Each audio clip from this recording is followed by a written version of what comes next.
नमस्कार दोस्तों, आपके अपने YouTube चैनल अरवी क्लासेस पर आप सबका हार्दिक स्वागत है। अपन राजस्थान ज्योग्राफी में अपन ने राजस्थान की जलवायु पर चर्चा कर रहे थे। अपन ने राजस्थान की जलवायु में अपन ने देख लिए थे कि जलवायु क्या होती है। इसके बाद अपन ने देखा था वर्गीकरण। जलवायु के वर्गीकरण के बाद में अपन ने देखा था पिछले वाली क्लास में ऋतु वर्गीकरण। ऋतुओं के आधार पर राजस्थान की जलवायु को अपन ने 4 ऋतुओं में बांट के देखा था, जो ग्रीष्म, वर्षा, शरद और शीत। अगर इनके समय की बात अपन ने की थी तो वो था मार्च से जून। इसमें जून से सितंबर, इसमें अक्टूबर और नवंबर, और इसमें अपन ने बात की थी दिसंबर से फरवरी तक। इन सब चीज़ों पे अपन ने बात की थी। उसके बाद में अपन ने देखा था ग्रीष्म ऋतु पर। इनकी प्रमुख घटनाएं देखी थी। तो जो ग्रीष्म ऋतु थी उसकी थी लू, आंधी और बबूलियाँ। वर्षा ऋतु में प्रमुख घटना क्या थी? मानसून। शरद ऋतु में मानसून के जो निवर्तन और कार्तिक हीट। उसके बाद में शीत ऋतु में अपन ने देखा था माउट।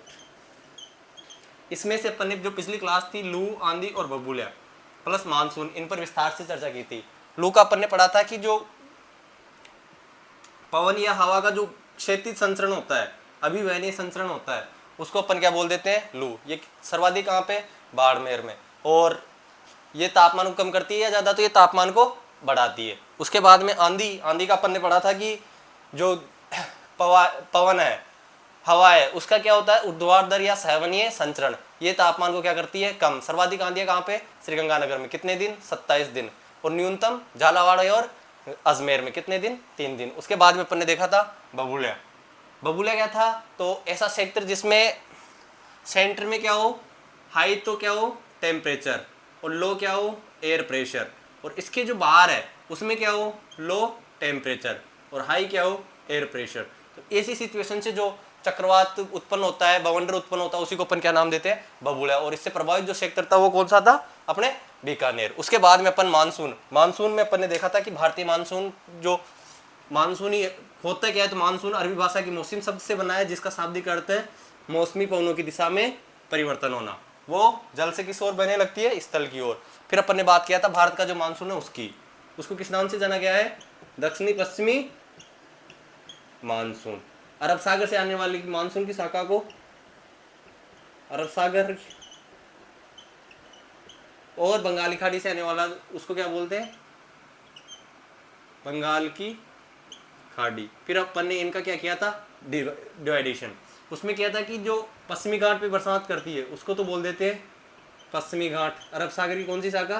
पश्चिमी घाट वाली शाखा। नागपुर में जो बरसात करती है उसको बोल देते हैं नागपुर वाली, विंध्याचल और सतपुड़ा के मध्य। और जो अपने अरावली के समानांतर जाके हिमाचल में बरसात करती है उसको बोलते हैं हिमाचल शाखा। ये तो अपने होती है अरब सागरी शाखा। उसके बाद अपन ने बात की थी बंगाल की खाड़ी की शाखा की। तो बंगाल की खाड़ी की शाखा में अपन ने देखी थी पूर्वी हिमालय और उत्तर का विशाल मैदान। फिर अपन ने ये देखा था कि अपने राजस्थान के संदर्भ में कौन कौन सी शाखाएं काम की है। तो अपन ने देखा था एक तो अरब सागरीय की तो हिमाचल शाखा, और बंगाल की खाड़ी की उत्तर का विशाल मैदान शाखा। फिर अपन ने एक फैक्ट देखा था कि राजस्थान में सबसे पहले प्रवेश कौन सी करती है? तो हिमाचल शाखा। प्रवेश कौन सी करती है? हिमाचल शाखा। लेकिन सर्वाधिक वर्षा कौन सी करती है? तो बंगाल की खाड़ी शाखा। उसके बाद में सर्वाधिक वर्षा कौन से जिले में होती है? झालावाड़ में। स्थान कौन सा है? माउंट आबू। न्यूनतम वर्षा कौन से जिले में होती है? जैसलमेर में। स्थान कौन सा है? सम। इन फैक्टों पे चर्चा की थी। उसके बाद में अपन ने देखा था कि वर्षा जो राजस्थान है,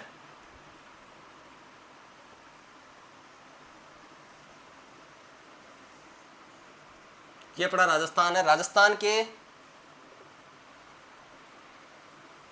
किस भाग में क्या होती है? बरसात का बढ़ता क्रम है। तो अगर अपन दक्षिण दक्षिण पूर्व से उत्तर पश्चिम की ओर बढ़ेंगे तो वर्षा क्या होगी, कम। ठीक है, और अगर अपन यहीं उत्तर पश्चिम से दक्षिण पूर्व की ओर आएंगे तो वर्षा का क्या हो जाएगा, कर्म ज्यादा। इतना अपन ने पिछली सॉरी इतना अपन ने पिछली क्लास में देख लिया था। इसके बाद में अगर अपन इससे आगे देखते हैं तो राजस्थान में जो औसत वर्षा होती है वो होती है लगभग 57 सेंटीमीटर। वही अगर भारत की बात करते हैं तो 120 सेंटीमीटर, 110 से 120 सेंटीमीटर के बीच में भारत में औसत वर्षा होती है। इन सब पे अपन ने पहले क्या कर ली, चर्चा। आज की जो क्लास है उसमें अपन देखेंगे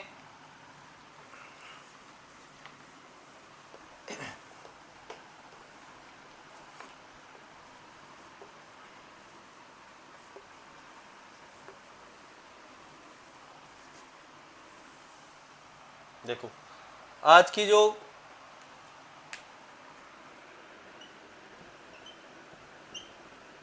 मानसून के साथ होने वाली घटनाएं,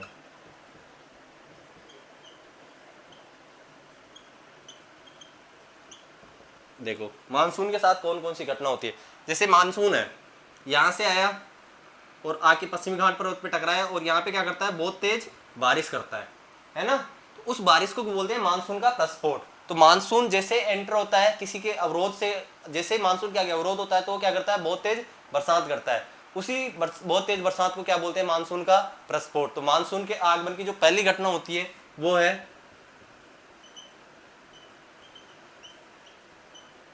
मानसून का प्रस्फोट।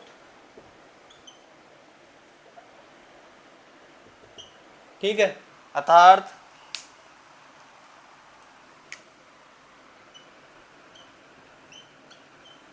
मानसून के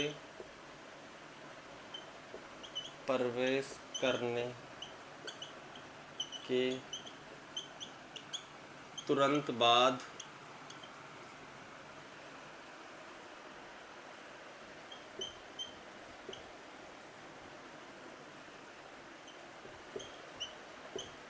होने वाली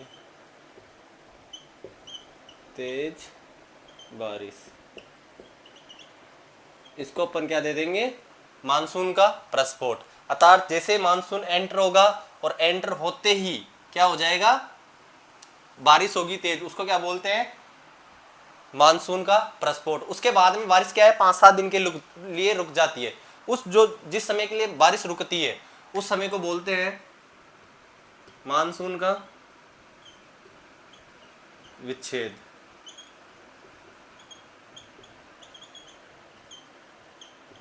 अर्थात मानसून प्रस्फोट के बाद वर्षा का 1 से 2 सप्ताह के लिए रुक जाना।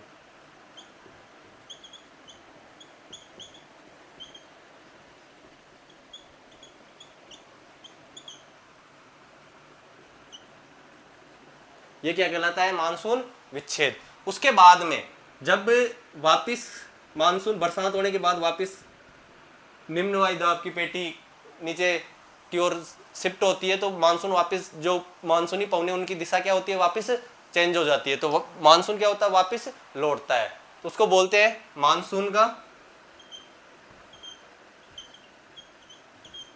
निवर्तन या प्रत्यावर्तन। ठीक है, अर्थात मानसून का वापिस लौटना।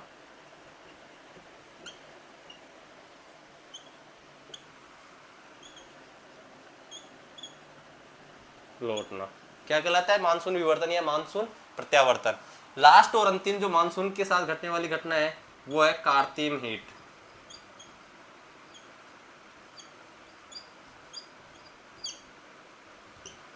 अर्थात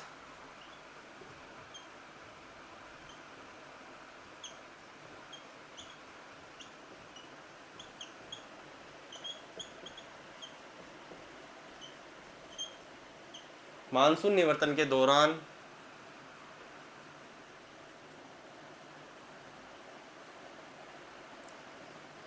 पड़ने वाली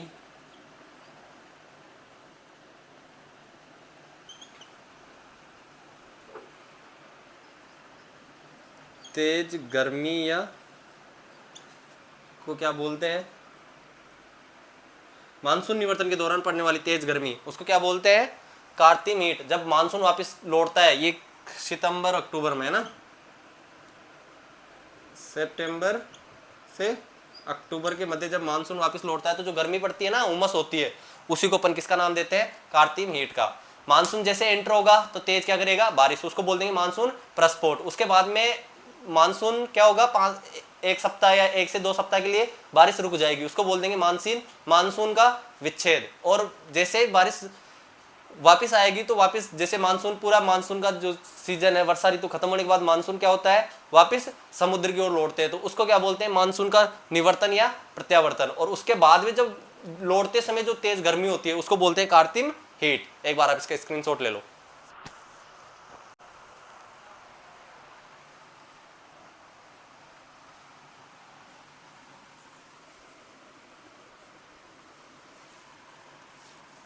अब इनके बाद में जो मानसून पर वैश्विक घटना है उनका भी प्रभाव पड़ता है। अगर आप लोगों ने नाम सुना हो तो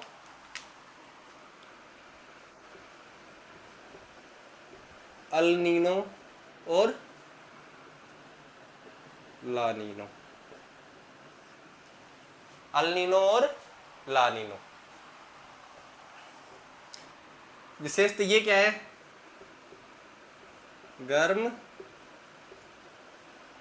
जलधारा। और ये क्या है? ठंडी जलधारा। भारतीय मानसून पर इसका क्या प्रभाव पड़ता है? तो नकारात्मक। क्या प्रभाव पड़ता है? नकारात्मक प्रभाव। अर्थात मानसून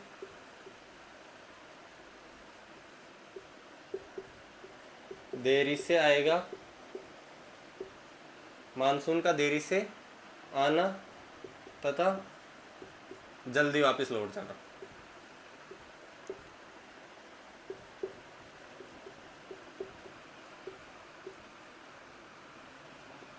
ला नीनो का कैसा प्रभाव पड़ता है? तो सकारात्मक।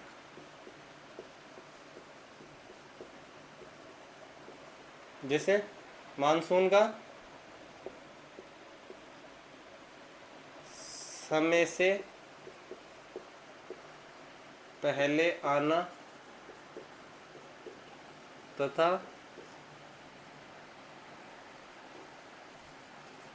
समय के बाद तक रुकना।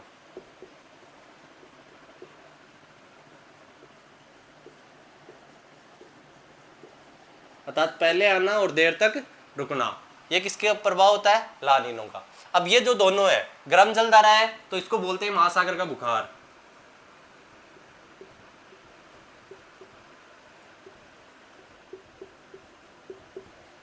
क्या बोलते हैं? बुखार। दिसंबर के अंतिम सप्ताह में आते हैं तो इसको बोलते हैं ईसू का शिशु। ईसू का शिशु। ठीक है। अब ये दोनों ही जो जलधाराएं हैं, ये तो दोनों में जो फर्क है वो देख लिया अपन ने। भाई गर्म जलधारा अल नीनो है, ठंडी है, नकारात्मक प्रभाव पड़ता है, मानसून देरी से आएगा और समय से पहले वापस लौट जाएगा। इसमें समय से पहले आएगा और देरी से लौटेगा। गर्म जलधारा है तो इसको बोलते हैं महासागर का बुखार। और समय दिसंबर का कौन सा सप्ताह है आने का इसका? दिसंबर के अंतिम सप्ताह में आती है, अंतिम सप्ताह, इसलिए इसको क्या बोलते हैं? ईसू का शिशु लगभग। इसलिए, और ये जो ला नीनो ठंडी जलधारा है, सकारात्मक प्रभाव समय से पहले आएगा। लेकिन ये दोनों है कहां पे? लोकेशन इनकी, दोनों ही जलधाराएं दक्षिणी अमेरिका के पूर्वी तट पर प्रशांत दक्षिणी प्रशांत महासागर में।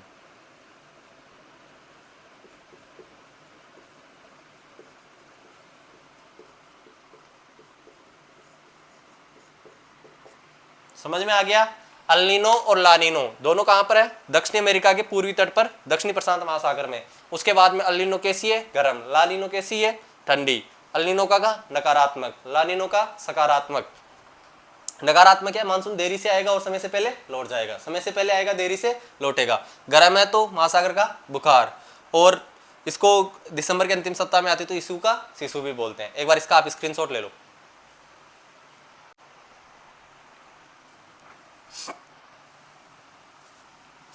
अब अपन ने ग्रीष्म ऋतु पढ़ ली, वर्षा ऋतु पढ़ ली, शरद ऋतु भी अपन ने लगभग पढ़ ली, क्योंकि शरद ऋतु की अपन ने जो दो घटनाएं देखी थी वो थी मानसून का निवर्तन और कार्तिक हीट या कार्तिक हीट। अर्थात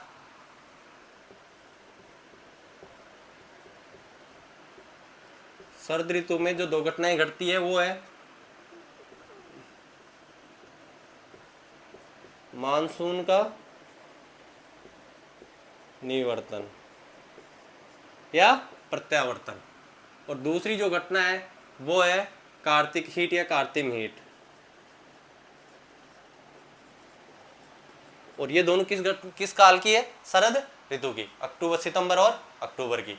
उसके बाद में अक्टूबर नवंबर की। तो इसके बाद में अपन ने जो बचती है वो है शीत ऋतु। कौन सी है? शीत ऋतु। अगर इसका समय देखें तो दिसंबर से फरवरी। इसकी प्रमुख घटना क्या थी? मावठ। क्या थी? मावठ। अर्थात शीत ऋतु में होने वाली वर्षा क्या कहलाती है? मावठ। ये मावठ होती किसके द्वारा है?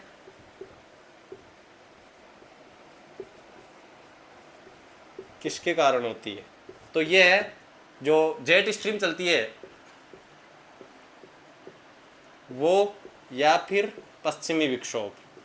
ये क्वेश्चन एग्जाम में पता नहीं कितनी बार आ चुका है। माउट जो है ये रबी की फसल के लिए क्या होती है?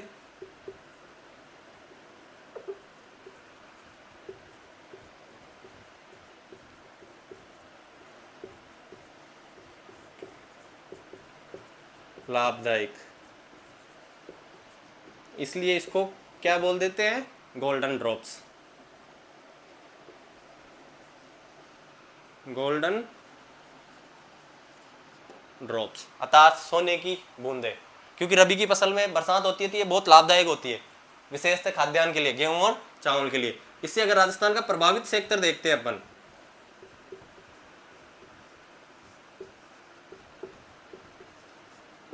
तो उत्तरी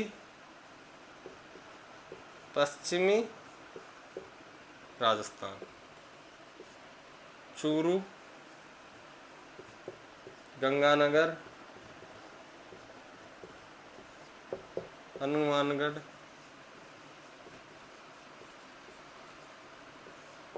और बीकानेर, ये विशेषता क्या है? इससे प्रभावित जिले हैं। आई होप आपको ये जो माउट का कंसेप्ट है ये भी समझ में आ गया होगा।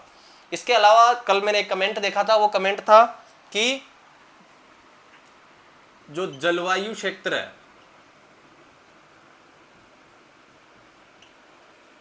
उसके प्रतिनिधि जिले,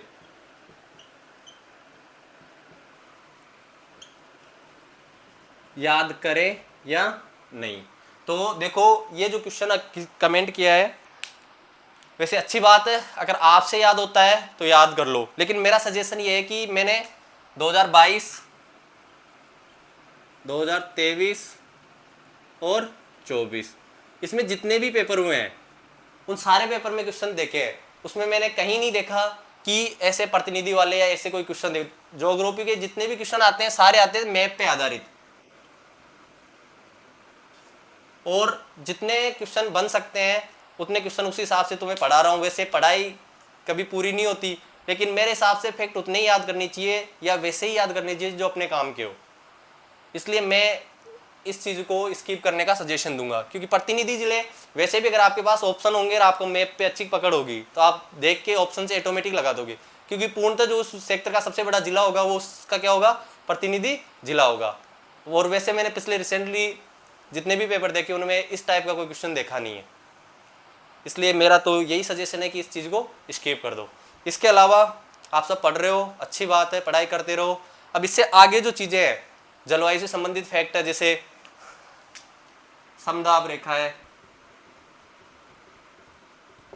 समताप रेखा है, समवर्षा रेखा है, इन सब फैक्टों पर अपन चर्चा करेंगे आने वाली क्लास में। उसके बाद में अपनी जलवायु क्या हो जाएगी, खत्म। आई होप आपको ये क्लास अच्छी लगी होगी। अच्छी लगे तो लाइक करें, कमेंट करें, शेयर करें और ज़्यादा से ज़्यादा सब्सक्राइब करें। धन्यवाद।